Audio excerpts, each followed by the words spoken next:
AGS news కి స్వాగతం. ముందుగా బులెటిన్ లో హెడ్లైన్స్.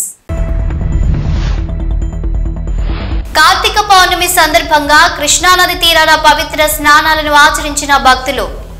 అమ్మవారి దర్శనానికి పోటెత్తిన భక్తులు. ఘనంగా వ్యవసాయ శాఖ మంత్రి తుమ్మల నాగేశ్వరరావు జన్మదిన వేడుకలు. ఆలయాల్లో ప్రత్యేక పూజలు, అన్నదానాలు నిర్వహించిన తుమ్మల అభిమానులు. కల్తీ వాటర్ బాటిల్స్ తయారీ సంస్థను సీజ్ చేసిన ఈస్ట్ టాస్క్ ఫోర్స్ పోలీసులు. వివిధ పేర్లతో కల్తీ వాటర్ బాటిల్స్ తయారు చేసి యథేచ్ఛగా అమ్ముకుంటున్న సంస్థ. శివనామ స్మరణంతో మారుమోగుతున్న కీసరగుట్ట. క్యూ లైన్ లో బారులు తీరిన భక్తులు. కార్తీక పుణ్య స్నానాలతో విజయవాడ కృష్ణా తీరం కిటకిటలాడుతుంది. కార్తీక శుక్రవారం కావడంతో దుర్గగుడికి భక్తులు భవానీలు పోటెత్తారు. కార్తీక దీపాలు వెలిగించి పూజలు చేస్తున్నారు మహిళలు.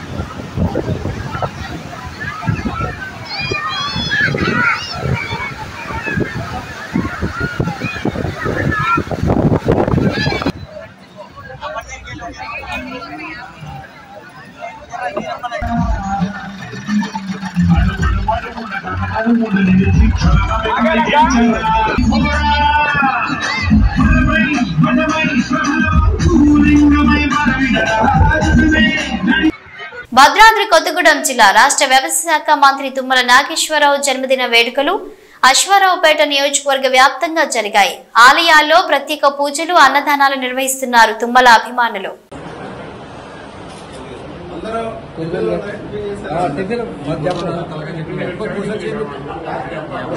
నిబంధనలకు విరుద్ధంగా వివిధ పేర్లతో కల్తీ వాటర్ బాటిల్స్ తయారు చేసి యథేచ్ఛగా అమ్ముకుంటున్నారు. అంబర్పేట్, కాచిగూడ, నింబోలి అడ్డాలో ఎలాంటి అనుమతులు లేకుండా గత 5 సంవత్సరాల నుండి కల్తీ వాటర్ బాటిల్స్ తయారు చేసి మార్కెట్లో అమ్ముతున్నారు.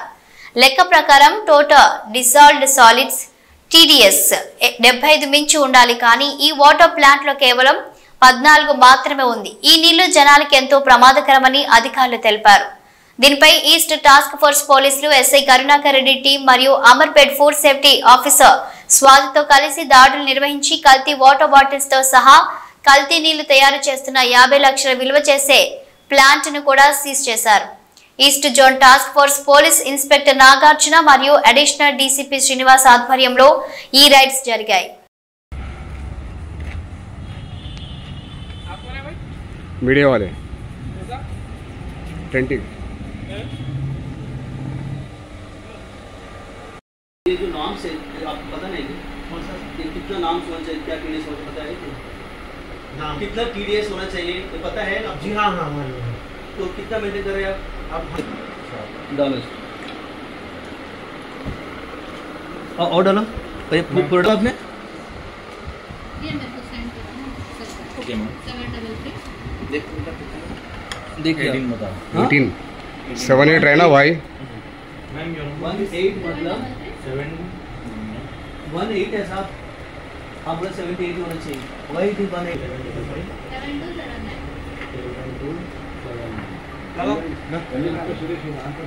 మేడ్చల్ ప్రముఖ పుణ్యక్షేత్రం శ్రీ కేసరగిరి శ్రీ రామలింగేశ్వర భ్రమరాంబిక సమేత కొలువైన కీసరగుట్టలో కార్తీక పౌర్ణమి సందర్భంగా తెల్లవారుజాము నుండి భక్తులు బారులు తీరారు. కార్తీక మాసంలో అత్యంత ముఖ్యమైన కార్తీక పౌర్ణమి రోజు సందర్భంగా స్వామివారికి ఆలయంలో ప్రత్యేక పూజలు, అభిషేకాలు నిర్వహిస్తున్నారు. తెల్లవారుజాము నుండి దీపారాధన చేస్తూ మహిళలు మొక్కులు చెల్లించుకుంటున్నారు. భక్తులు క్యూ లైన్ లో బారులు తీరారు.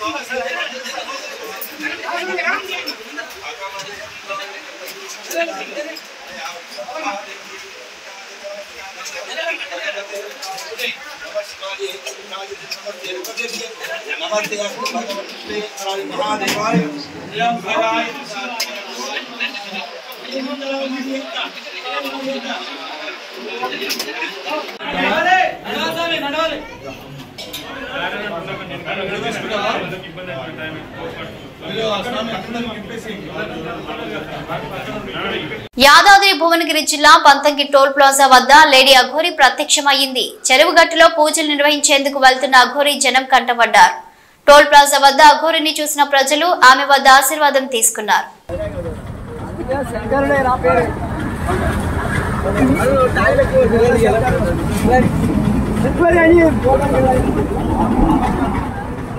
అమీన్పూర్ పెద్ద చెరువులో మునిగిపోయిన తమ ప్లాట్లను కాపాడి తమకు న్యాయం చేయాలని పెద్ద చెరువు వద్ద ధర్నా చేస్తున్నారు. అమీన్పూర్ పెద్ద చెరువు ముంపు బాధితుల జేఏసీ నాయకులు. ధర్నా 5వ రోజులో భాగంగా అమీన్పూర్ మున్సిపల్ అధికారులను కలిసి వినతి పత్రం అందజేశారు. ఈ సందర్భంగా చిరునామా సత్యనారాయణ మాట్లాడుతూ 1984 అమీన్పూర్లో దాదాపు 5,000 మంది కూడబెట్టిన డబ్బులతో ప్లాట్లు కొన్నారు. అయితే అప్పుడు అమీన్పూర్ పెద్ద చెరువు 93 ఎకరాల్లో ఉండేదని క్రమంగా స్థానిక నాయకులు అమీన్పూర్ పెద్ద చెరువు తూములను మూసివేసి నీరు బయటకు వెళ్లకుండా చేసి చెరువు దాదాపు 463 ఎకరాలకు విస్తరింపచేశారని, తమ ప్లాట్లు అందులో మునిగిపోయాయని వారు ఆందోళన వ్యక్తం చేశారు. గతంలో మంత్రులు పొంగులేటి శ్రీనివాసరెడ్డి, దామోదర రాజ నరసింహ, జిల్లా కలెక్టర్ వల్లూరి క్రాంతి తదితరులను కలిసి తమకు న్యాయం చేయాలని కోరామన్నారు. అందుకు వారు తప్పకుండా న్యాయం చేస్తామని హామీ ఇచ్చారని, కానీ ఇంతవరకు ఎలాంటి న్యాయం జరగలేదన్నారు. దీంతో ఈ నెల రోజుల పాటు నిరవధికంగా అమీన్పూర్ చెరువు కట్టపై తమకు న్యాయం జరిగే వరకు పోరాటం చేస్తామన్నారు. అమీన్పూర్ పెద్ద చెరువు ముంపు బాధితుల జేఏసీ చైర్మన్ చిరునామా సత్యనారాయణ నా పేరు. మా ప్లాట్లన్నీ కాడ చెరువు నీటిలో మునిగిపోయినాయి. 5,000 కుటుంబాల ఆస్తులు 20 లేఅవుట్లలోని ప్లాట్లన్నీ కాడ ఈ పెద్ద చెరువు మురుగునీటిలో నిండిపోయినాయి, మునిగిపోయి ఉన్నాయి. మా ఆస్తుల రక్షణ కోసం మేము న్యాయబద్ధంగా పోరాటం చేస్తున్నాము. ఇది ఎవరికీ వ్యతిరేకం కాదు. మా యొక్క ఆస్తులు మాకు రావాలి. ప్రభుత్వం వారు ఈ విషయంలో అండాదండాగా ఉండి మా ఆస్తులు మాకు రక్షణ పొందేలాగా మేము మా స్థలాల్లో ఇళ్ళు నిర్మించుకుని బ్యాంకు లోన్లు పొందేలాగా మీరందరూ కూడా, ప్రభుత్వం వారు అందరూ కూడా, అన్ని డిపార్ట్మెంట్ల వారు కూడా మాకు సహకరించి మా యొక్క ఈ క్లిష్టమైన సమస్య నుంచి మమ్మల్ని బయటపడేయాలని మేము సర్వదా కోరుకుంటున్నాము. ఈ పెద్ద చెరువు యొక్క విస్తీర్ణము గత నిజాం ప్రభుత్వం నుంచి కూడా 93 ఎకరాలు మాత్రమే. అన్ని రికార్డుల్లో, రెవెన్యూ రికార్డులో అండ్ ఇరిగేషన్ రికార్డులో, మున్సిపల్ రికార్డ్స్లో కూడా అదే ఉన్నది. ఆ రికార్డ్స్ ప్రకారము ఆ చెరువుని కట్టడి చేయమని మేము కోరుతున్నాము. ప్రస్తుతానికి ఈ చెరువు 465 ఎకరాల్లోని మా ప్లాట్లన్నింటినీ కూడా కబ్జా చేసింది. హైదరాబాద్ వ్యాప్తంగా చెరువులన్నీ కబ్జా అయిపోతున్న ఈ తరుణంలో 100 ఎకరాల చెరువు ఉంటే అక్కడ 50 ఎకరాలు 25 ఎకరాలు మిగిలిన ఈ తరుణంలో ఇక్కడ మాత్రం అండి. నేను అమీన్పూర్ పెద్ద చెరువు ముంపు బాధితుల జేఏసీ నుంచి మాట్లాడుతున్నాను. ఇవి 1984లో కొనుక్కోవడం జరిగిందండి. సుమారుగా మా 5,000 కుటుంబాలు, ఒక్కొక్కరు కూడా అప్పుడు 500 నుంచి 1,500 జీతాల మధ్యలో ఉన్నప్పుడే రూపాయి పోగు చేసుకొని కొనుక్కున్నామండి. ఈ కొనుక్కున్న ప్లాట్లు అన్నీ కూడా పంచాయతీ అప్రూవ్డ్, హుడా అప్రూవ్డ్, ఆ తర్వాత హెచ్ఎండి అప్రూవ్డ్ ప్లాట్స్ కూడా ఇందులో ఉన్నాయండి. సో అప్రూవ్డ్ ప్లాట్లలోనే మేము కొనుక్కున్నాము. రిజిస్ట్రేషన్ కూడా గవర్నమెంటే చేసింది. ఈవేళ 93 ఎకరాలుగా ఉన్నటువంటి చెరువుని 465 ఎకరాలకి వ్యర్థ జలాలతో నింపి ఈ చెరువు అంతా కూడా ఎఫ్టీఎల్ 465 ఎకరాలు అని చెప్పి చెప్పడం అనేది చాలా హాస్యాస్పదం. ఈ విషయంగా మేము రంగనాథ్ గారికి విన్నవించుకున్నప్పుడు ఆయన లేదు, ఎట్టి పరిస్థితుల్లో కూడా మేము కన్సర్న్ డిపార్ట్మెంట్ అన్నింటినీ పిలిపించి వాళ్ళతో పాటు మిమ్మల్ని కూడా పిలిచి ఖచ్చితంగా మీకు న్యాయం జరిగేలాగా చూస్తాము. ఎట్టి పరిస్థితుల్లో ఈ విషయాన్ని నేను సీఎం రేవంత్ రెడ్డి గారి దృష్టికి కూడా తీసుకెళ్తా ఉండడం జరిగింది. నా పేరు విజయ్ కుమార్ రెడ్డి. 1986 నుండి ఈ ప్లాట్లు వ్యవహారాలు ఇవన్నీ కూడా పంచాయతీ లేఅవుట్ ప్రకారంగా, ఉడా లేఅవుట్ ప్రకారంగా 2-3 లేఅవుట్లు అయినాయి. మొత్తం 20 లేఅవుట్లు వాళ్ళు. ఇందాక మా సోదరులందరూ అన్నట్టుగా పేద మధ్యతరగతి వాళ్ళు మాత్రమే మేము కొన్నాము. కానీ ఇక్కడ 93 ఎకరాల 15 గుంటల చెరువు అని చెప్పేసి నేను రైట్ ఇన్ఫర్మేషన్ యాక్ట్ కింద 2016లోనే తీసుకున్నాను. అప్పుడే 93 ఎకరాలను ఇవ్వడం జరిగింది. అటువంటి చెరువుల్లో ఇప్పుడు 465 ఎకరాలు అంటున్నారు. ప్రత్యేకించి ఇప్పుడు ఇందులో చెరువులో కనీసం అంటే కొన్ని వందల పోల్లు ఉన్నాయి. మరి చెరువు నీటిలో కరెంటు పోల్లు ఎలా వేశారు, నీళ్ళు ఉండగా తవ్వి ఎలా వేసి ఉంటారు, అది ఒకసారి మీరందరూ కూడా మీడియా మిత్రులు కూడా ఆలోచన చేయండి. ఈ విషయంగా ఇది కల్పితంగా చేసినటువంటి విషయం అని చెప్పి అర్థమవుతుంది. సామాన్యులకి ఎలా అర్థమవుతుందండి ఈ విధంగా 93 కాస్త 465 అవుతుంది అని చెప్పేసి. అలాగే ఈ మురుగునీరు ఇష్యూ అంతా కూడా దీన్ని ఎస్టీపీలు పెట్టి చేద్దామంటున్నారు. ఆ కార్యక్రమం కూడా ఇక్కడ ఎస్టీపీలు పెట్టేసేస్తే ఆ మురుగు కంపు విపరీతంగా ఉంటుంది కాబట్టి దాన్ని కొంత మార్పులు చేసిందనేసి పైప్ లైన్ ద్వారా కిందకి తీసుకెళ్ళి ఎక్కడైతే నదుల్లో కలుస్తుందో అక్కడ పెట్టి అక్కడ ట్రీట్మెంట్ ఇచ్చిందనేసి శుద్ధి జలాలు కిందకు వదిలితే బాగుంటుంది అనేది మా జేఏసీ తరఫున కోరుకుంటున్నాము. ఈ విషయంగా మాకు అటు సీఎం రేవంత్ రెడ్డి గారు, ఇటు హైడ్రా కమిషనర్ రంగనాథ్ గారు తప్పకుండా న్యాయం చేస్తారు అని చెప్పేసిందనేసి వారి మీద మస్తు ఆశలు పెట్టుకొని ఉన్నామండి మేము. వారే మాకు శరణ్యం. మీరందరూ కూడా వారి దృష్టికి తీసుకెళ్తారని కోరుకుంటున్నాం. వికారాబాద్ జిల్లా అనంతగిరి కొండల్లో వెలిసిన శ్రీ అనంత పద్మనాభ జాతర నేడు కార్తీక పౌర్ణమి కావడంతో నేటి నుంచి అనంత పద్మనాభుడికి సాయంత్రం 6 గంటలకు స్వామివారి కళ్యాణం, రాత్రికి రథోత్సవం, భక్తులు పెద్ద ఎత్తున పాల్గొంటారు. ఎలాంటి అవాంఛనీయ సంఘటనలు జరగకుండా భారీ బందోబస్తు ఏర్పాటు చేస్తున్నామని వికారాబాద్ డీఎస్పీ ఎన్ శ్రీనివాసరెడ్డి తెలిపారు. ఈరోజు కార్తీక పౌర్ణమి సందర్భంగా అనంత పద్మనాభ స్వామి దేవాలయంలో భక్తులకు ఎలాంటి అసౌకర్యాలు కలగకుండా వికారాబాద్ పోలీసు తరఫున భారీ బందోబస్తు ఏర్పాటు చేయడం జరిగింది. సాయంత్రము రథోత్సవము, కళ్యాణాన్ని కూడా మా పోలీసు వారంతా కూడా సరిపడా బందోబస్తు అరేంజ్ చేసుకుని భక్తులకు ఎలాంటి అసౌకర్యం కలగకుండా బందోబస్తు నిర్వహించడం జరుగుతుంది. దీనికి భక్తులందరూ కూడా సహకరించి ఈ కార్యక్రమాన్ని విజయవంతం చేయాలని చెప్పి మనస్ఫూర్తిగా ఎవరైనా విఐపీలు వచ్చే. ఏలూరు జిల్లాలో ఆమెను పిల్లలు వదిలేశారు. భర్త ఆమెను వదిలేసిపోయాడు. తనకున్నదంతా తీసుకున్న బంధువులు ఆమెను అనాథన చేశారు. కానీ పోలీసులు మాత్రం ఆమెను హక్కున చేర్చుకొని వృద్ధాశ్రమానికి తరలించారు. దీంతో కాకి ఔదార్యాన్ని నగర ప్రజలు కొనియాడుతున్నారు. ఏలూరు నగరంలో గత కొన్ని రోజులుగా ఒంటరిగా ఓ మహిళ కొన్ని సంచులను పట్టుకుని తిరుగుతుంది. ఈ విషయం కాస్త జిల్లా ఎస్పీ ప్రతాప్ శివకిషోర్ వద్దకు చేరింది. వెంటనే జిల్లా ఎస్పీ ప్రతాప్ శివకిషోర్ 3వ పట్టణ సిఐ కోటేశ్వరరావుకు వృద్ధురాలని సంరక్షించాలని సూచించారు. దీంతో 3వ పట్టణ సిఐ కోటేశ్వరరావు ఆ మహిళను హక్కున చేర్చుకునేందుకు అభయ టీం సహకారాన్ని కోరారు. అభయ టీంకు చెందిన కానిస్టేబుల్ సహాయంతో ఆమెను ఏలూరు పత్తిపాద ప్రాంతంలో ఉన్న వృద్ధాశ్రమానికి తరలించారు. 3వ పట్టణ సిఐ కోటేశ్వరరావు తన సొంత ఖర్చులతో ఆమెకు కావలసిన తినుబండారాలను, నూతన వస్త్రాలను కొనుగోలు చేసి ఇచ్చారు. ఆమెను పతివ్రత వృద్ధాశ్రమ నిర్వాహకులకు అప్పగించారు.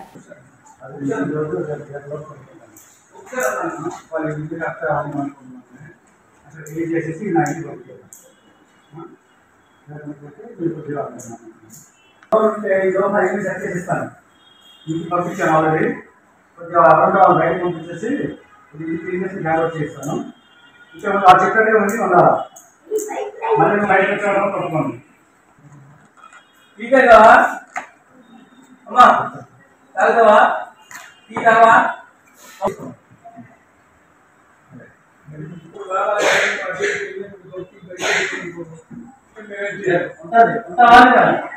ఇది కావాల్సిన ఇల్లు ఇక్కడ ఉంటేనే నేను చూపిస్తాను. ఇంకో చెప్తాను కంట్రోల్ ఇస్తాను.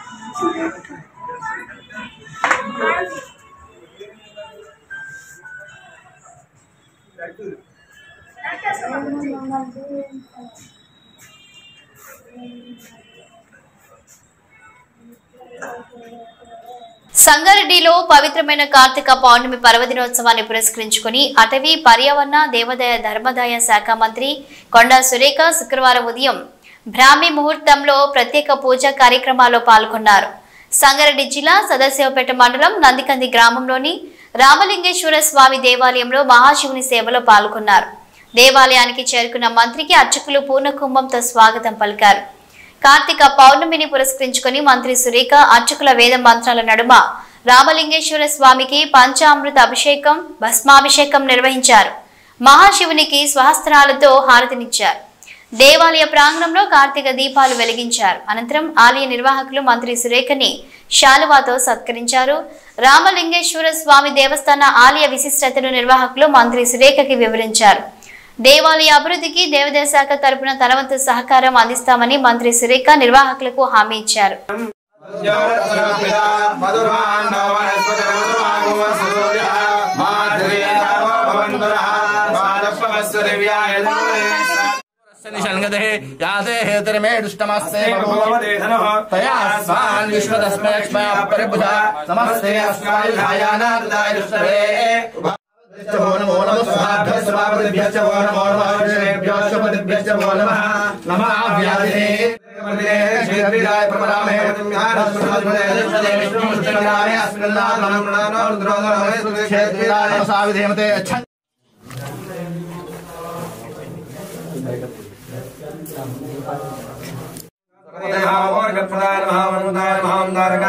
सर्वेश्वराय नमः श्रीरामलिंगेश्वराय नमः अष्टोत्तरनामार्चन पूजां समर्पयामि धूपम् देवरान्दुरा रामय्य शंकरा मम भावना सेविन्दमे जननादा शिवा देवरान्दुरा रामय्य सेविन्दमे जननादा शिवा देवरान्दुरा रामय्य शंकरा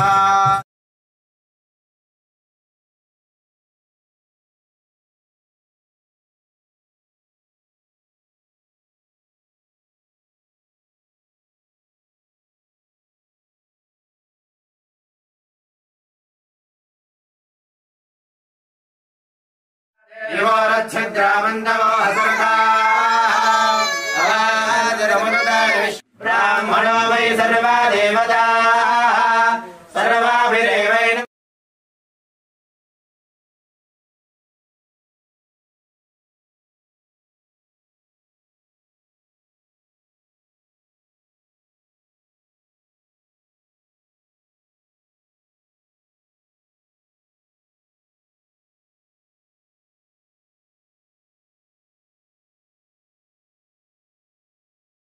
మేడ్చల్ సమగ్ర కుటుంబ సర్వే ఫారాలు రోడ్డు పాలయ్యాయి. జాతీయ రహదారి పొడవునా ఫారాలు దర్శనమిచ్చాయి. మేడ్చల్ మున్సిపాలిటీ పరిధిలోని అత్పల్లి దాటిన తర్వాత మేడ్చల్ నిజామాబాద్ దారిలో రేకులబావి చౌరస్తా నుంచి భారత్ పెట్రోల్ బంక్ వరకు 44వ జాతీయ రహదారి పొడవునా గురువారం సాయంత్రం పూరించని సమగ్ర కుటుంబ సర్వే ఫారాలు దర్శనమిచ్చాయి. ఈ విషయంపై సమాచారం అందుకున్న మేడ్చల్ మున్సిపాలిటీ కమిషనర్ నాగిరెడ్డి హుటాహుటిన సర్వే ఫారాలు పడిన చోటుకు సిబ్బందితో కలిసి వెళ్లారు. అన్ని ఫారాలను సేకరించి తన వాహనంలో కార్యాలయానికి తీసుకెళ్లారు. దేశానికి దిక్సూచి సామాజిక న్యాయం అంటూ అత్యంత ఆర్భాటంగా రాష్ట్ర ప్రభుత్వం ప్రారంభించిన సమగ్ర కుటుంబ సర్వే ఫారాలు రోడ్డుపై కనిపించడం స్థానికంగా చర్చనీయాంశంగా మారింది. ఈ విషయమైన కమిషనర్ను వివరణ కోరగా జాతీయ రహదారి వెంట సమగ్ర కుటుంబ సర్వే పడి ఉన్నట్టు తనకు వచ్చిన సమాచారం మేరకు ఘటనా స్థలానికి వెళ్లి దరఖాస్తులను సేకరించామన్నారు. 1/2 కిలోమీటర్ మేరకు దరఖాస్తు ఫారాలు పడి ఉన్నాయని చెప్పారు.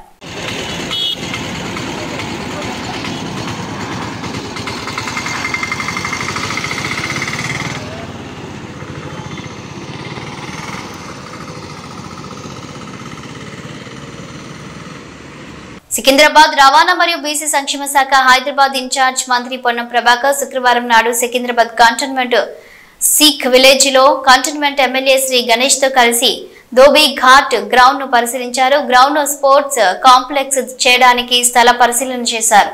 ఈ కార్యక్రమంలో cantonment CEO Madhukar Nayak, cantonment అధికారులు, ముఖ్య నేతలు పాల్గొన్నారు.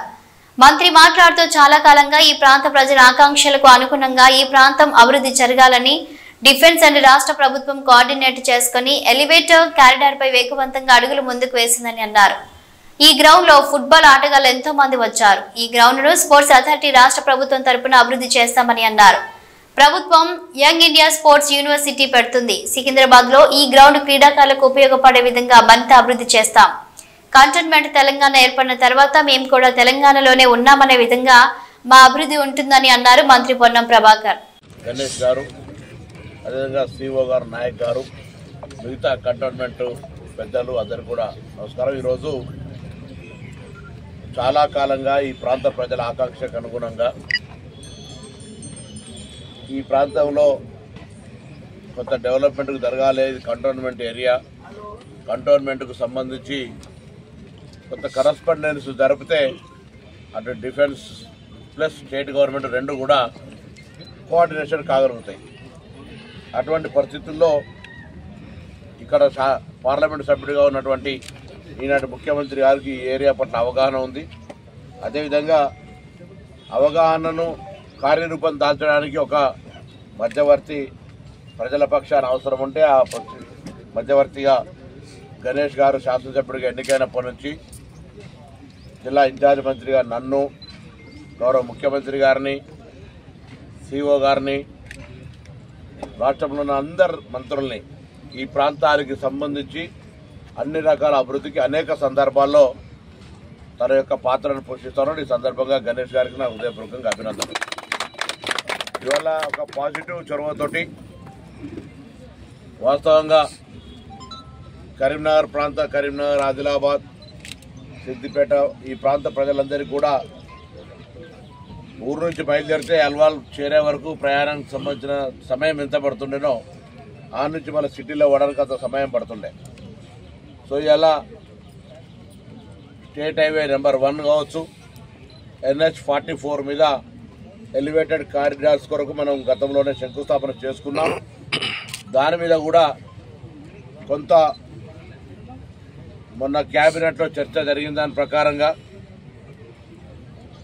ఇప్పుడే మారేడుపల్లి దాకా మెట్రో ఆగిందో దాన్ని కూడా ఈ ఎలివేటెడ్ కారిడార్ తోటి అనుసంధానం చేసి, అంటే 3 టైర్ రోడ్డు, మెట్రో, దాని తర్వాత కారిడార్ హైవే, ఎలివేటెడ్ రోడ్, ఈ విధంగా ప్లాన్ చేసినట్టయితే ఇప్పటికే ముంబైలో ఇతర రాష్ట్రాల్లో కొంత మెట్రో కమ్ రోడ్డుకు సంబంధించినటువంటి ప్రాజెక్ట్స్ ఉన్నాయి. 30-40% అదనపు ఖర్చుతోటి చాలా పెద్ద ప్రణాళిక చేసుకోవచ్చు. కాబట్టి ఆల్రెడీ మెట్రో ఎండీ గారికి దీనికి సంబంధించిన స్టడీ చేయమని గౌరవ ముఖ్యమంత్రి గారు ఆదేశించారు. అదొక శుభవార్త. ఒకవేళ అది అయినట్టయితే మారేడుపల్లికి సంబంధించి దాని ప్రయత్నం జరుగుతోంది. ఇవాళ మేము దానికి అంకురార్పణ చేస్తూ ఉన్నాం. మారేడుపల్లి నుంచి అల్వాల్ పై వరకు కూడా సేమ్ ఎలివేటెడ్ కారిడార్ తోటి మెట్రో లింక్ అయి ఉన్నట్టయితే ఈ ప్రాంత ప్రజలందరూ కూడా చాలా ఎక్కువగా ఉపయోగపడేటువంటి అవకాశం ఉంటుంది. కాబట్టి ఉదాహరణకు సిటీ ఎంట్రన్స్లో వచ్చిన వాళ్ళు అక్కడ బండి పెట్టేస్తే మెట్రో ఎక్కితే సిటీలో సెంట్రల్ లాగా పోయి మళ్ళీ వచ్చి అవుట్కమ్లో ట్రాఫిక్ ప్రాబ్లం లేకుండా ఉండేటువంటి అవకాశం ఉంటుంది. ప్లస్ ఈ ప్రాంత ప్రజలందరికీ కూడా రవాణా పరంగా ఈ ఎలివేటెడ్ కారిడార్స్ ఉపయోగపడతాయి. ప్లస్ దీనికి సంబంధించిన జరిగినటువంటి నిర్మాణంలో స్థల కోల్పోవడం, స్థలానికి సంబంధించిన ప్రజాపాలన విజయోత్సవాలపై జూబ్లీహిల్స్ నివాసంలో అధికారులతో ముఖ్యమంత్రి రేవంత్ రెడ్డి సమీక్ష నిర్వహించారు. ఈ సమీక్షకు హాజరైన వారిలో ఉప ముఖ్యమంత్రి బట్టి విక్రమార్క, మంత్రి పొన్నం ప్రభాకర్, టీపీసీసీ అధ్యక్షుడు మహేష్ కుమార్ గౌడ్, ప్రభుత్వ సలహాదారులు కె కేశవరావు, వేం నరేందర్ రెడ్డి, శ్రీనివాసరాజు, మధు యాష్కి గౌడ్, ప్రభుత్వ ప్రధాన కార్యదర్శి శాంతి కుమారి, ఉన్నత అధికారులు ఉన్నారు. విజయవాడ నుండి భువన్గిరి మీదుగా హైదరాబాద్ బహదూర్పుర స్లాటర్ హౌస్ కు అక్రమంగా ఆవులను తరలిస్తున్న లారీని ఘట్కేసర్ పోలీసులు పట్టుకున్నారు. అత్యంత క్రూరమైన పరిస్థితులలో ఉన్న 39 ఆవులను, 34 ఎద్దులతో పాటు మొత్తం 73 పశువులను తాళ్లతో క్రూరంగా కట్టేసి స్లాటర్ హౌస్ కు డీసీఎం వాహనంలో తరలిస్తుండగా పట్టుకొని సదరు పశువులను ప్రభుత్వ గోశాలకు తరలించారు. కేసు నమోదు చేసి దర్యాప్తు చేస్తున్నామని ఘట్కేసర్ సిఐ పరశురామ్ తెలిపారు. ఇవి బులెటిన్ అప్డేట్స్. Keep watching.